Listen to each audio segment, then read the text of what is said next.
ذهننا کړئ روښان په پلوشو د الاعداد سمسور کړئ صورتونه شغل مو د الاعداد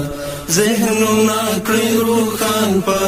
پلوشو د الاعداد سمسور کړئ صورتونه شغل مو د الاعداد سمسور کړئ صورتونه شغل مو د الاعداد مزل بیا کولای شي ضرور د اور پڅوکو مزل بیا کولای شي ضرور د اور پڅوکو ضرور د اور پڅوکو بلد کړی قدمونه پلمبو د الاعداد سمسور کړی صورتونه شغل مو د الاعداد